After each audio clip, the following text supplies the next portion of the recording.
ಹೇಳಿ, ಹೇಗಿದ್ರು ನಿಮ್ಮ ಜೊತೆ, ಹೇಗಿತ್ತು ಒಡನಾಟ, ಹೇಗಿತ್ತು? ಚೆನ್ನಾಗಿದ್ರು ಸರ್ ನಮ್ಮ ಜೊತೆಯಲ್ಲಿ. ಯಾವುದೊಂದು ಮೋಸ ಇಲ್ಲ, ಏನಿಲ್ಲ, ದುರಾಸೆ ಇಲ್ಲ, ಏನಿಲ್ಲ, ಚೆನ್ನಾಗೇ ಇದ್ರು. ನಮ್ಮ ಕಷ್ಟ ಸುಖ ಎಲ್ಲ ನೋಡೋರು. ಎಲ್ಲಿದ್ದು ತೋಟ? ತೋಟ ಅಲ್ಲಿ ಸಿಲ್ವೇಪುರದ ಹತ್ರ. ನೀವೇ ನೋಡ್ಕೊಂಡ್ರಿ? ನಾವೇನು ನೋಡ್ಕೊಂಡ್ವಿ. ಯಾರ್ಯಾರು? ನಾನು, ನಮ್ಮ ಹೆಂಗಸರು, 3 ಜನ ಮಕ್ಕಳಿದ್ರು.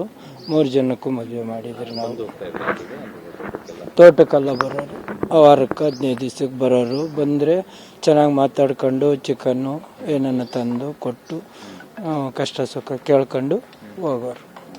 ನಮ್ಗೆ ಅವರೇ ಆಧಾರ ಇದ್ದಿದ್ದು. ಇನ್ನೇನು ಅವ್ರ ಅಣ್ಣ ಅಷ್ಟೊಂದು ಇದಿಲ್ಲ ನಮಗೆ, ಅವ್ರ ಅಮ್ಮನ ಅಷ್ಟೊಂದು ಕಾಂಟ್ಯಾಕ್ಟ್ ಇಲ್ಲ.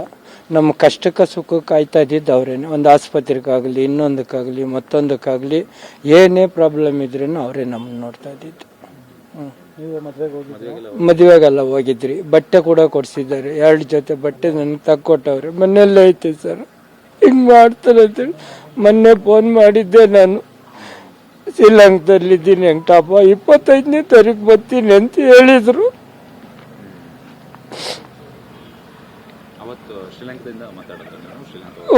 ಫೋನ್ ಮಾಡಬೇಡ ವೆಂಕಟಪ್ಪ, ಶ್ರೀಲಂಕನ್ ಮುನ್ಕ್ ಹೋಗಿದ್ದೀನಿ, ಕರೆನ್ಸಿ ಜಾಸ್ತಿ ಕಟ್ಟಾತದ ನಿಮ್ಮ ಫೋನಲ್ಲಿ, ನಾನು 25ನೇ ತಾರೀಕು ತೋಟಕ್ಕೆ ಬರ್ತೀನಿ, ಏನೊಂದು ಮಾತಾಡೋಣ ಅಂತ ಹೇಳಿದ್ರು ಸರ್. ಯಾವ ತರ ಫೋನ್ ಮಾಡಿದ್ರಿ ಸರ್ ನೀವು? ಏನಕ್ಕೆ ಫೋನ್ ಮಾಡಿದ್ರಿ? ಸುಮ್ಮನೆ ನಾವು ಮಾತಾಡೋದಕ್ಕೆ. ಮದುವೆ ಆಗಿ 1.5 ತಿಂಗಳಾಯ್ತು, ನಾವು ಮಾಡಲಿಲ್ಲ, ಅವರು ತೋಟಕ್ಕೆ ಬರಲೇ ಇಲ್ಲ.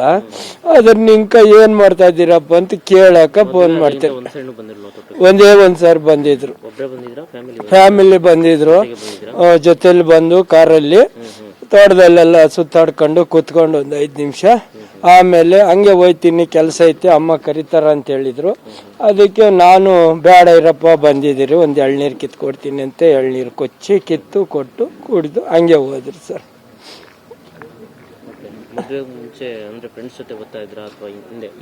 ಇಲ್ಲ ಸರ್, ಫ್ರೆಂಡ್ ಜೊತೆಲಿ ಏನು ಬರ್ತಾ ಇಲ್ಲ. ಬಂದ್ರೆ ಅವ್ರ ತಾಯಿ ಜೊತೆಲಿ ಬರೋರು, ಇಲ್ಲ ಡ್ರೈವರ್ ಜೊತೆಲಿ ಬರೋರು, ಅಷ್ಟೇ. ಒಬ್ರೇ ಬರ್ತಾ ಇದ್ರು.